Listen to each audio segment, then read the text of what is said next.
Hola a todos, soy Alberto y les doy la bienvenida a un nuevo episodio de Casa del Terror. Hoy tenemos algo muy especial para ustedes, 3 historias escalofriantes que les pondrán los pelos de punta. Relatos llenos de misterio, criaturas sobrenaturales y encuentros que desafían toda lógica. Cada una de estas historias ha sido enviada por nuestros seguidores, quienes han vivido experiencias que los han marcado para siempre. Así que prepárense, apaguen las luces, pónganse cómodos y sumérjanse en el horror. Empezamos con nuestra primera historia. Mi nombre es Emiliano, y lo que voy a contarles es algo que marcó mi vida para siempre. Crecí en un pequeño pueblo de México llamado San Gregorio, un lugar de calles empedradas y casas viejas, donde todos se conocían y los secretos se susurraban en las sombras. Siempre hubo algo extraño en don Evaristo, el carnicero del pueblo. Era un hombre alto, delgado, con unos ojos hundidos que parecían pozos sin fondo. Su carnicería estaba en una esquina oscura del mercado, y aunque su carne siempre era fresca y a buen precio, algo en su presencia nos hacía sentir incómodos. Nunca hablaba más de lo necesario y tenía una extraña costumbre de trabajar solo de noche, cuando nadie podía verlo. Los ancianos del pueblo comenzaron a desaparecer. Al principio, nadie lo notó. Después de todo, eran mayores. Tal vez se habían ido a vivir con algún pariente en la ciudad o simplemente habían muerto en soledad. Pero pronto nos dimos cuenta de que no dejaban rastro. No había funerales, ni cuerpos, ni cartas de despedida. Simplemente desaparecían. Mi abuela fue una de las desaparecidas. Una mujer fuerte, de mirada severa y voz firme, que de la noche a la mañana dejó su casa vacía y su café frío sobre la mesa. Nadie supo qué ocurrió. Mi madre lloraba en silencio y mi padre solo apretaba los puños con impotencia. Algo dentro de mí se quebró ese día y juré descubrir la verdad. Una noche, mis amigos y yo decidimos seguir a don Evaristo. La curiosidad nos carcomía y aunque el miedo nos oprimía el pecho, necesitábamos respuestas. Nos escondimos detrás de unos barriles cerca de su carnicería y esperamos. Lo vimos salir por la puerta trasera y caminar hacia el bosque con un viejo costal al hombro. Algo en la forma en que lo cargaba nos heló la sangre. Lo seguimos a través de los senderos oscuros hasta una cabaña abandonada. Desde una ventana rota pudimos ver el interior. En una mesa mugrienta había un cuerpo cubierto con una sábana. Con manos temblorosas, don Evaristo tomó un cuchillo y comenzó a desmembrarlo con una calma escalofriante. Mi corazón latía con furia en mis oídos cuando la sábana resbaló un poco y vi el rostro del viejo Tomás, el anciano que había desaparecido hacía una semana. Pero eso no fue lo peor. Mientras él cortaba la carne con precisión, colocaba los trozos en una caja con hielo y los etiquetaba con nombres de cortes tradicionales: lomo, costilla, chuletas. Sentí náuseas al comprender la verdad. Retrocedimos con horror. Sabíamos lo que teníamos que hacer. Corrimos de regreso al pueblo y alertamos a todos. Pero cuando la gente llegó a la cabaña, no había ni rastro de don Evaristo, solo un hedor insoportable y un par de huesos chamuscados en un barril de metal. La carnicería cerró al día siguiente. Nadie volvió a ver a don Evaristo, pero el miedo persistió. Algunos decían que se había marchado, otros aseguraban que todavía merodeaba por el pueblo en las noches.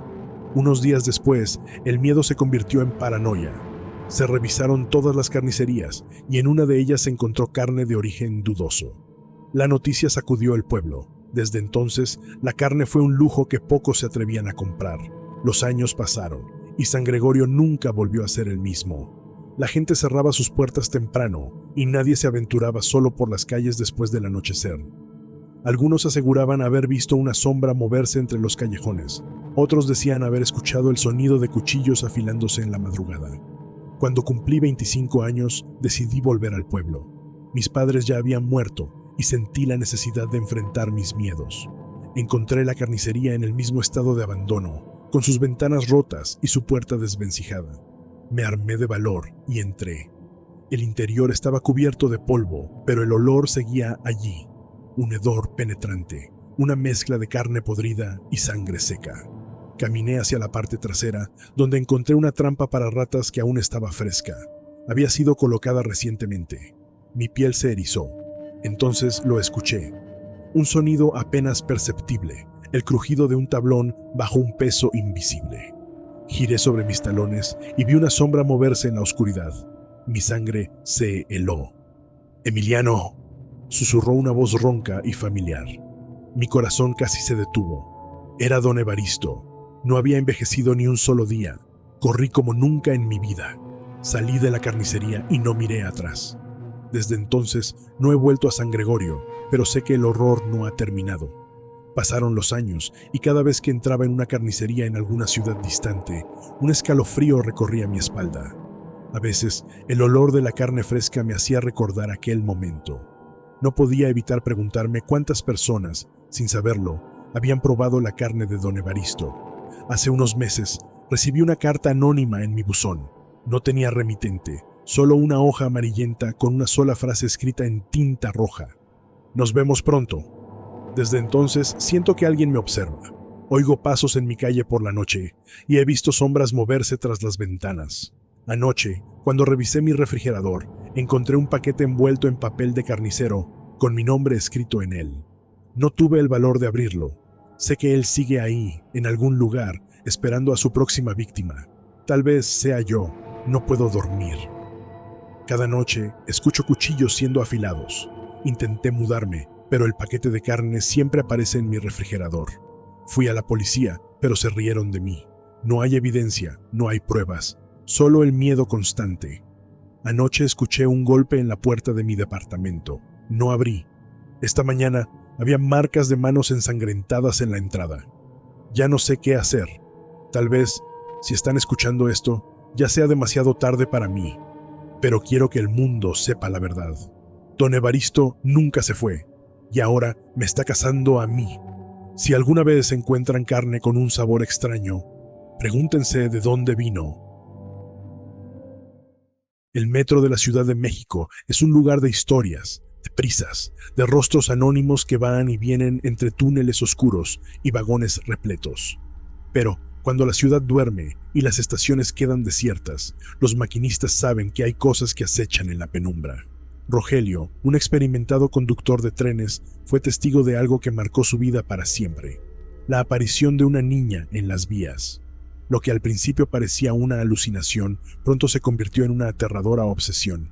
Esta es su historia, una advertencia para quienes se atreven a viajar en la madrugada, cuando las sombras se confunden con la realidad y el pasado insiste en regresar. Mi nombre es Rogelio y fui maquinista del metro de la Ciudad de México durante casi 20 años. He visto muchas cosas en mi vida, pero nada como lo que voy a contarles, algo que, aún hoy, me persigue en mis pesadillas. Todo comenzó una madrugada de octubre. Era una noche particularmente fría y silenciosa.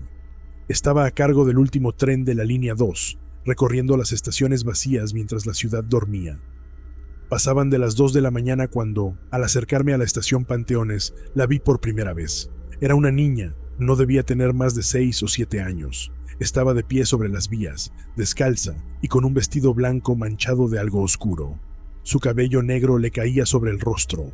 Mi instinto fue accionar el freno de emergencia, pero lo más extraño fue que, en cuanto el tren se detuvo, la niña simplemente desapareció.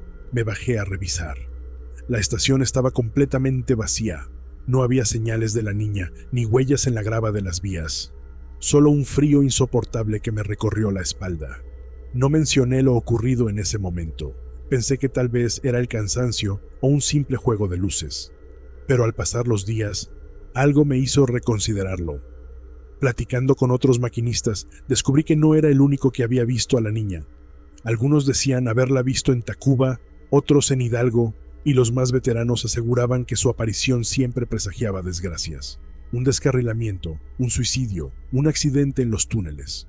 Uno de los conductores más antiguos, don Martín, me miró serio cuando le conté mi experiencia. Se persignó y me advirtió: si la ves otra vez, no le hables, no trates de ayudarla, solo sigue tu camino, porque si le haces caso, ella te llevará con ella. Con el tiempo, la niña comenzó a aparecer con más frecuencia.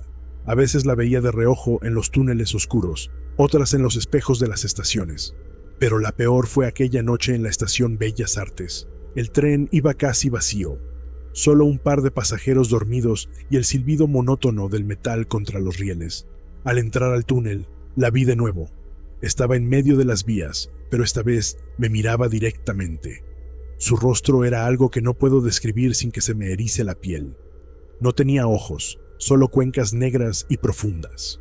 Su boca estaba cosida con hilos gruesos, pero de ella escapaba un lamento sofocado. Su vestido ahora estaba completamente empapado en sangre. El tren pasó a través de ella. El impacto me hizo perder el control por unos segundos. Me detuve en la siguiente estación, respirando agitadamente. Al revisar los monitores, no había rastro de nada, pero cuando miré el parabrisas, sentí que mi sangre se helaba. Había pequeñas huellas de manos marcadas en el cristal. Finalmente, decidí hablar con un supervisor. Pensé que tal vez me obligarían a tomar un descanso, pero en lugar de eso, el hombre me miró con una mezcla de miedo y resignación. «No eres el primero, Rogelio», me dijo en voz baja, «ni serás el último. Esa niña lleva mucho tiempo aquí. Me contó la historia de una pequeña que, según rumores, había caído a las vías décadas atrás, antes de que la línea fuera terminada. Su cuerpo nunca fue encontrado, pero desde entonces su espíritu quedó atrapado en los túneles. Mi última noche como maquinista ocurrió poco después. No soportaba más esas apariciones, pero esa noche la niña hizo algo diferente. Apareció dentro del tren. Miré por el espejo retrovisor y ahí estaba, en uno de los asientos, mirándome con esos ojos vacíos. El tren iba a toda velocidad, pero ella se levantó y comenzó a caminar hacia mí, arrastrando los pies, su boca tratando de decir algo a través de los hilos que la sellaban. Cuando llegó hasta la cabina, supe que no podía seguir ahí. Esa fue la última vez que manejé un tren. Han pasado los años, pero la historia no termina. Aún escucho rumores de maquinistas que han visto a la niña, siempre en la madrugada, siempre en la oscuridad de los túneles. Algunos han enfermado, otros han tenido accidentes inexplicables. Y de vez en cuando, en los parabrisas de los trenes, aparecen pequeñas huellas de manos.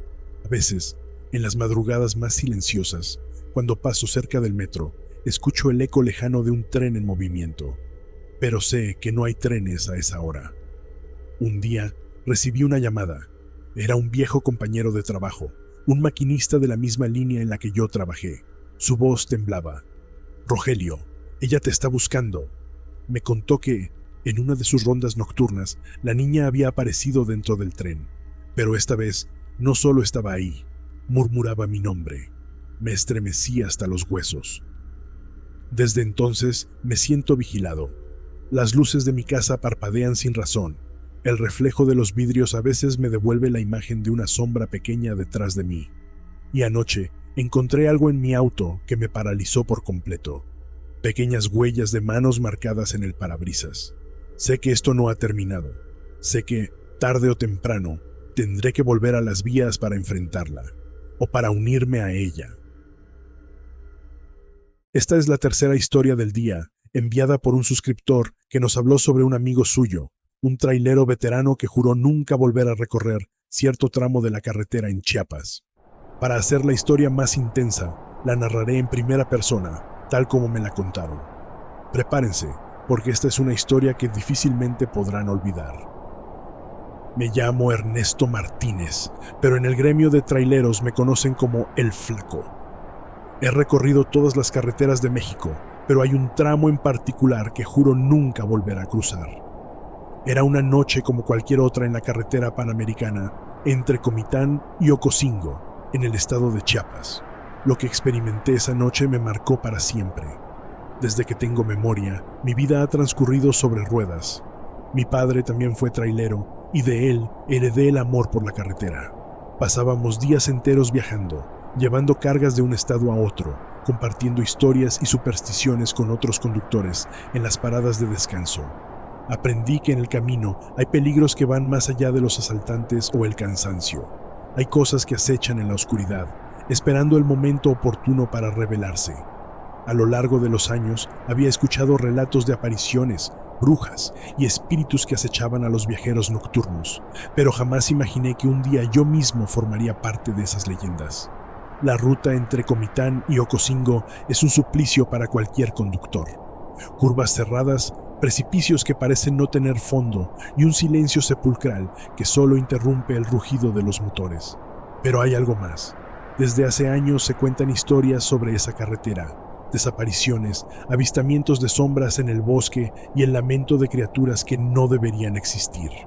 Los viejos tráileros hablan de luces extrañas que flotan entre los árboles y de figuras encorvadas que se aparecen en la niebla. Algunos juran haber visto niños fantasmas pidiendo aventón, pero que al mirar por el retrovisor ya no están. Otros hablan de un grito agudo que corta la noche y de un hedor insoportable a carne podrida cuando la luna está oculta. Cada vez que pasaba por ese tramo, un escalofrío me recorría la espalda.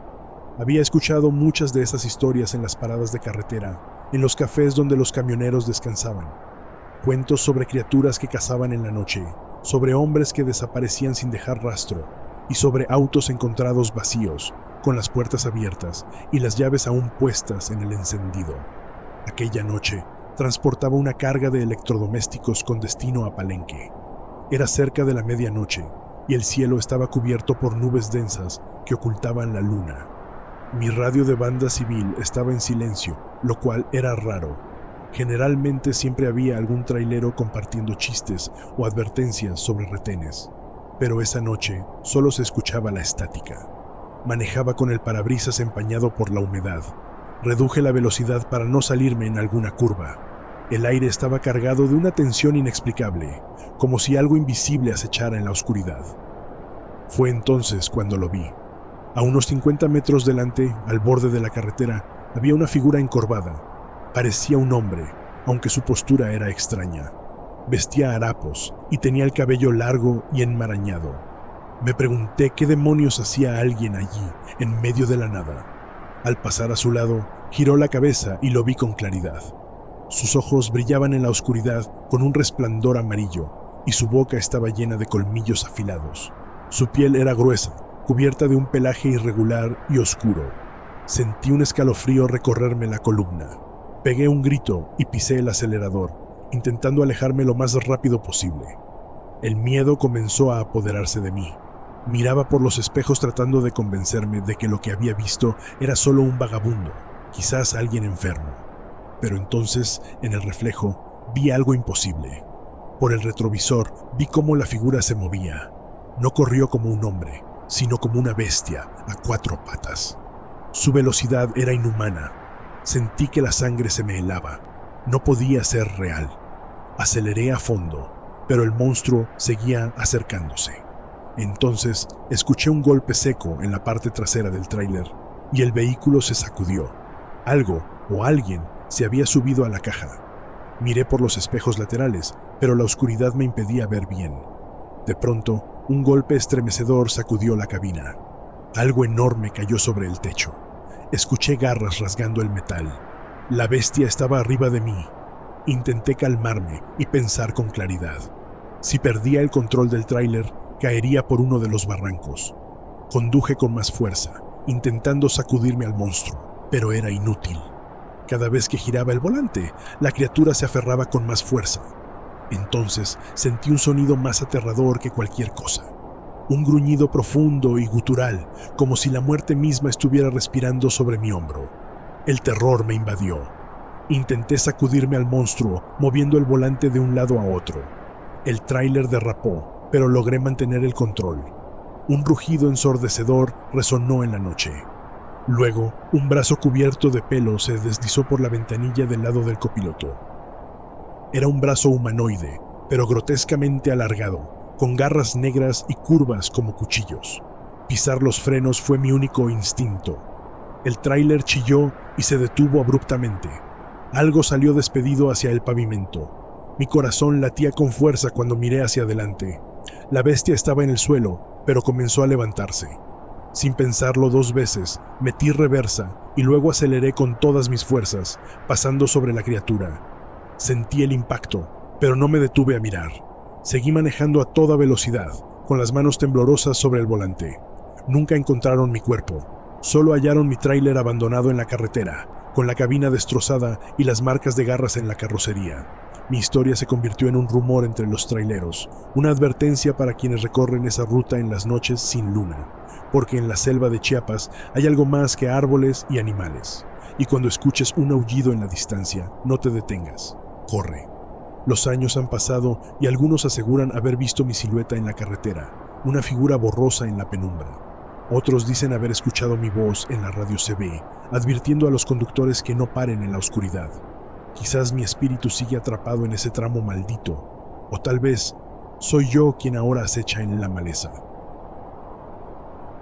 Y con esto hemos llegado al final de nuestro episodio de hoy en Casa del Terror. Esperamos que estas historias hayan logrado hacerles sentir el verdadero escalofrío de lo desconocido. Si les gustó el video, no olviden dejarnos un like y suscribirse para más relatos aterradores cada semana. Cuéntenos en los comentarios cuál de las 3 historias fue su favorita y si han vivido algo similar. Recuerden que pueden enviarnos sus propias experiencias paranormales para que las compartamos en próximos episodios. Nos vemos en la próxima entrega de Casa del Terror. Hasta entonces, apaguen las luces, cuídense de lo que acecha en la oscuridad y no miren atrás. Buenas noches.